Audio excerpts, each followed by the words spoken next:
Sir ఎమ్మెల్యేగా జగన్మోహన్ రెడ్డి గారు రాజీనామా చేయడానికి సిద్ధపడుతున్నారు అని చెప్పేసి వార్తలు వస్తున్నాయి సార్. ఎమ్మెల్యేగా రాజీనామా చేసి ఎంపీగా కంటెస్ట్ చేస్తారు అంటున్నారు. అసలు ఎమ్మెల్యేగా ఎందుకు రాజీనామా చేస్తున్నారు? మరి ఎంపీగా కంటెస్ట్ చేసే అవకాశం ఇప్పుడు ఉందా? దీనివల్ల అసలు జగన్ గారికి వచ్చే లాభాలు ఏంటి, నష్టాలు ఏంటి సార్? జగన్ ఎమ్మెల్యేగా పులివెందుల నుంచి రాజీనామా చేసి కడప నుంచి పోటీ చేస్తాడు. సో అక్కడ ఉన్న అవినాష్ రెడ్డి దగ్గర రిజైన్ చేసి తను పోటీ చేస్తాడు అన్న ఒక వార్త దాదాపు 4-5 రోజుల నుంచి వైరల్ అవుతుంది. దీన్ని ప్రధానంగా తెలుగుదేశం వర్గాలు వైరల్ చేస్తున్నాయి. అంటే ముందు నుంచి కూడా జగన్ మీద అనేక రకాల పుకార్లు అనేవి క్రియేట్ అవుతూనే ఉన్నాయి. జగన్ అసలు వైసీపీని తీసుకెళ్లి కాంగ్రెస్లో విలీనం చేస్తారు అనేది కూడా చేశారు. సో అది తెలుగుదేశం మీడియా అలాగే జగన్కి సంబంధించి అంటే జగన్ పని అయిపోయింది అనేది వాళ్ళ ఉద్దేశం ప్రధానంగా. దాన్ని ప్రచారం చేయాలి. జగన్ని పులివెందులకు వెళ్తే జగన్ మీద దాడులు చేశారు, కాంట్రాక్టులు డబ్బులు ఇవ్వలేదు, ఇలాగంతా మాట్లాడారు. మరి అట్లా అంత దాడులు చేస్తే రెండోసారి కూడా 3 రోజులు ఎట్లా ఆయన చేస్తాడు? సో ఇదేంటంటే జగన్ పని అయిపోయింది అనేది జనాల్ని నమ్మించే ప్రయత్నం ఒకటి కనబడుతుంది. ఈ కాంటెక్స్ట్లో జగన్ని ఇప్పుడు కొత్తగా వస్తున్న పుకార్ అనాలా న్యూస్ అని, ఎందుకంటే ఇప్పటి వరకు కన్ఫామ్ కాలేదు కాబట్టి పుకార్ అనే మనం అనాలి. చాలాసార్లు పుకార్లు కూడా నిజమవుతాయి, ఎందుకంటే ముందుగా లీక్ అవుతాయి కొన్ని విషయాలు, నిజమవుతాయి.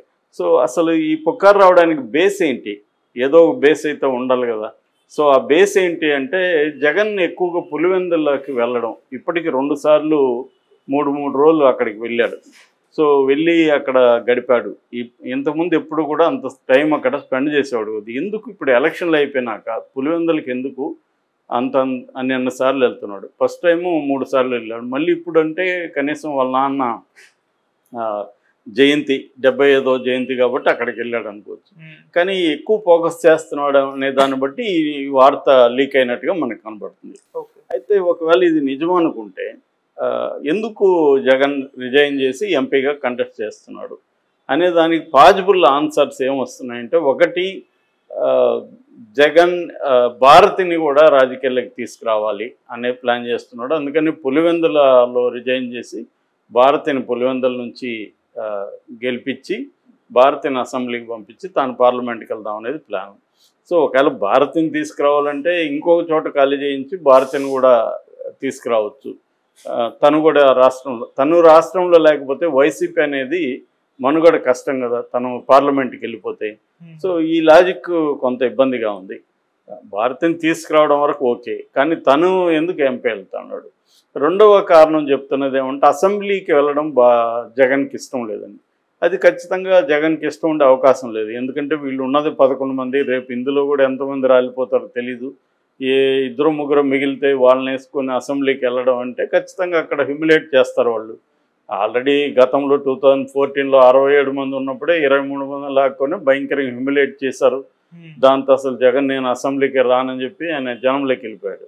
సో ఇప్పుడు తెలుగుదేశం వాళ్ళు ఎన్ని మాట్లాడినా కబుర్లు పైకి హ్యూమిలేట్ చేయకుండా ఉండలేరు. సాక్షాత్తు స్పీకరే బండబూతులు మాట్లాడి ఆయన స్పీకర్ని పెట్టారు. సో ఆయన అసలు జగన్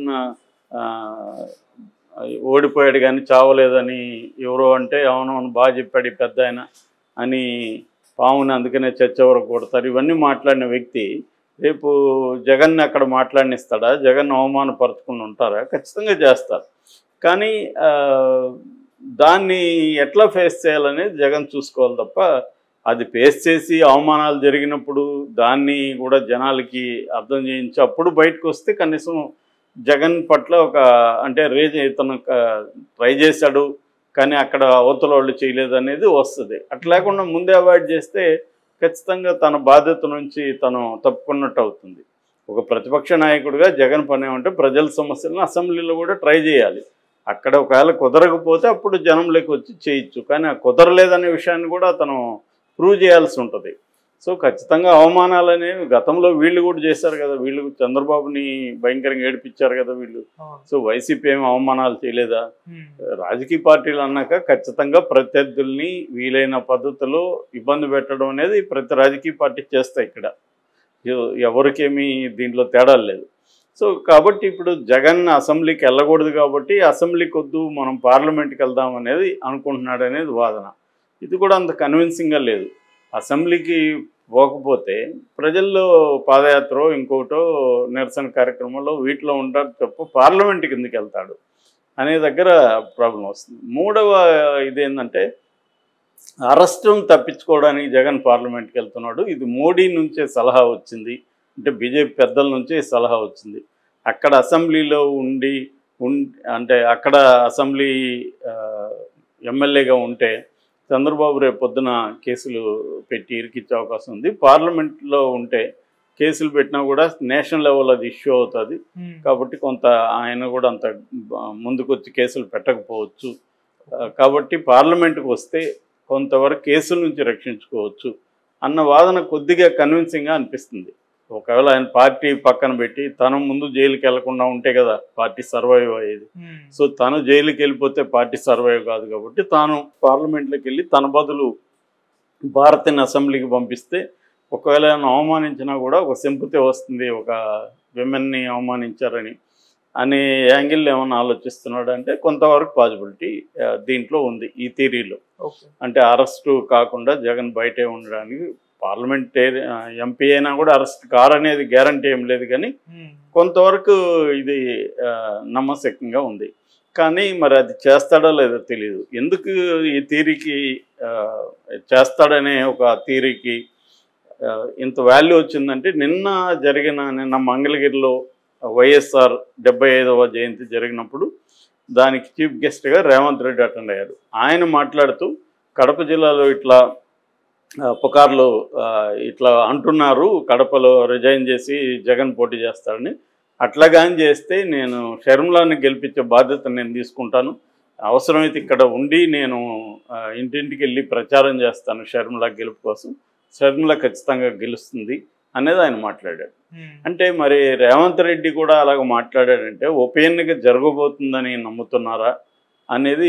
ఎందుకంటే రేవంత్ రెడ్డి ఊరికే ఉప ఎన్నిక వస్తుంది ఈమె మళ్ళీ గెలుస్తుంది అట్లే మాట్లాడు కదా.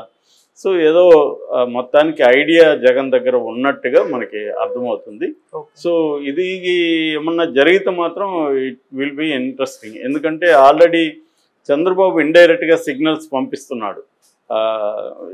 మొన్నెవరో కూడా మళ్ళీ జగన్ వస్తే పరిస్థితి ఏంటంటే పరిశ్రమలు రావడానికి భయపడుతున్నారు, మళ్ళీ జగన్ వస్తుందేమని. ఆ భూతాన్ని నేను, ఆ డెవిల్ అన్నాడు, ఆ డెవిల్ని నేను ఆల్రెడీ తొక్కేశాను, ఇంకా కూడా రానికుండా చూసుకుంటాను అన్నాడు. సో ఏ పద్ధతిలో చూసుకుంటాడు రానికుండా అంటే జైలుకి పంపించడం ఒకటే మార్గం. గ్యారంటీ ఏం లేదు కదా, మళ్ళీ గెలవడానికి జగన్ గ్యారంటీ ఏముంది, ఎవరు ఇస్తారు గ్యారంటీ? ఆల్రెడీ 40% ఓట్లు వచ్చాయి. వీళ్ళందరూ ముగ్గురు కలవడం, ఆ 10% షిఫ్ట్ అవడంతో గెలిచారు. రేపు పొద్దున ఈ 10% అటుపోదని గ్యారంటీ ఉంది, రేపు లోకేష్కు పవన్ కళ్యాణ్ గొడవలు రావని గ్యారంటీ ఉంది పవర్ షేరింగ్లో. ఇదే చంద్రబాబుకి పవన్ కళ్యాణ్ గొడవలు రావని గ్యారంటీ ఉంది. ఆల్రెడీ కొన్ని రకాల ఇబ్బందులు ఉన్నాయనేది బయటకు కనిపిస్తుంది. సో ఈ ఓవరాల్ కాంటెక్స్ట్లో మళ్ళీ చంద్రబాబు జగన్ని కంప్లీట్గా తొక్కేయాలంటే ఒకటే మార్గం, తనకి కన్విక్షన్ పడి జైల్లో ఉండాలి. కన్విక్షన్ పడాలంటే ఇప్పుడు చంద్రబాబు పెట్టబోయే ఆల్రెడీ కొన్ని కేసులు పెడుతున్నారు, ఆ కేసుల్లో జగన్కి ఇప్పటికిప్పుడు కన్విక్షన్ పడే అవకాశం లేదు. ఎందుకంటే మనం కోర్టుల్లో చూస్తున్నాము ఏళ్ల తరబడి కేసులు పెండింగ్లో ఉన్నాయి. జగన్దే 10 ఏళ్ళుగా ఉంది కేసులు, చంద్రబాబుకి అట్లాగే ఉన్నాయి. ఎవరికి కూడా కేసుల్లో త్వరగా శిక్షలు పడే పరిస్థితి ఈ దేశంలో లేదు.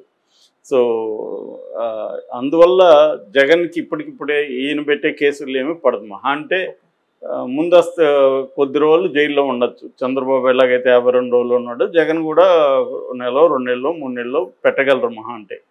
అది కూడా ఈ మధ్య ఏమైందంటే 7 ఏళ్లకి తక్కువ ఉన్న కేసుల్లో అరెస్టులు చేయొద్దని కోర్టులు చెప్తున్నాయి. నిన్న కూడా కొడాలి నాని కూడా కోర్టుకు వెళ్ళినప్పుడు పార్టీ 1A కింద నోటీస్ ఇవ్వండి కొడాలి నానికి అని హైకోర్టు చెప్పింది. కాబట్టి అన్నిట్లో కూడా 8 years పడే కేసులు పెట్టాలి. ఇప్పుడు బిఎన్ఎస్లో చూసుకోవాలి మళ్ళీ ఏ కేసులు వస్తున్నాయి ఏంటి, సో అవి చూసుకొని పెట్టాలి జగన్ మీద. సో అది పెట్టినా కూడా గ్యారంటీ బెయిల్ రాకుండా ఉంటుందా? ఎక్కువ రోజులు అయితే ఉండదు. ఎందుకంటే జగన్ కూడా తన దగ్గర డబ్బులు ఉన్నాయి, తనకి కొంత చంద్రబాబు నుంచి తను కూడా కొన్ని విషయాలు నేర్చుకున్నాడు, సిస్టమ్స్ని ఎలా మేనేజ్ చేయాలా ఏం చేయాలని. జగన్ కూడా పెద్ద ఎత్తున లాయర్లను పెట్టుకుంటాడు. అభిషేక్ మను సింగ్ ఇలాంటి వాళ్ళు ఆల్రెడీ జగన్ తరఫున పనిచేశారు, అలాంటి వాళ్ళని పెట్టుకుంటాడు. సుప్రీంకోర్టు వరకు వెళ్తారు. కాబట్టి బెయిల్ అనేది పెద్ద కష్టం కాదు. సో అలాంటి స్థితిలో జగన్ ఓన్లీ ఇదేంటంటే చంద్రబాబుకి అక్కడున్న సిబిఐ ఈడీ కేసుల్లో జగన్ని జైలుకి పంపించాలి. దానికి మోడీ సహకారం కావాలి. మరి మోడీ ఏమన్నా ఇటువంటి ఒక ప్రతిపాదన పెట్టాడా? నువ్వు అసెంబ్లీలో లేకపోతే అసలు